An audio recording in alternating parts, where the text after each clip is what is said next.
everyone. Well, today I got to come visit for the last time for a while the Hickory Museum of Art classroom. So before I show you this project, I thought I'd just give you a glimpse of what I get to see and take part in every day.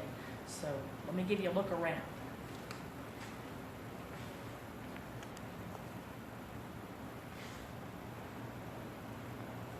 So we have our lots of storage for all kinds of fun art supplies. Over here, more art supplies.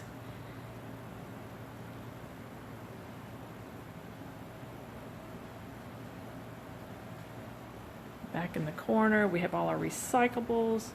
We have our kiln that we get to use for clay during our summer camps. Don't forget, we're hoping to still have all our summer camps. Back all the way to our aprons and our fun hallway with all the artwork.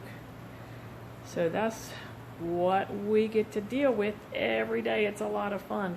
But now, let's look about drawing with our thumbs. All you're going to need today is your thumb.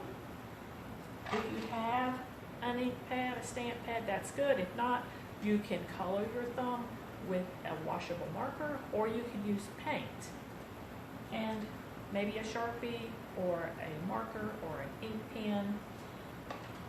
Ed Emberley has this great book called Thumbprint Drawing Book. He can show you step by step how to draw people, animals, flowers. It's a really fun book if you could check it out sometime from your library, or if you want to order it on Amazon. It's a lot of fun. There's some animals, more animals, alligators, butterflies. So I'm just going to show you a few, and then you can try some at home. So I have this big ink pad. Just press my finger. Again, you can just color your thumb with a washable marker. Put my thumb on here. I've done a couple other ones already, so you can create from your thumbprints. So earlier I did a bird.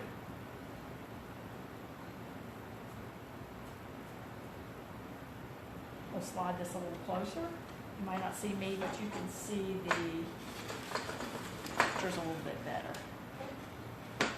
So I have a bird. How about, let's see, when I did the bee,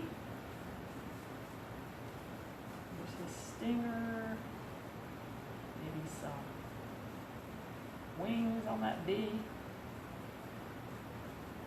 some eyeballs. How about a frog?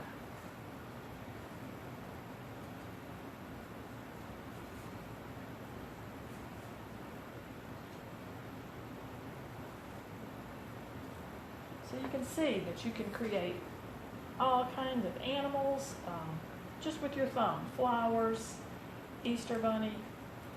See what you can create.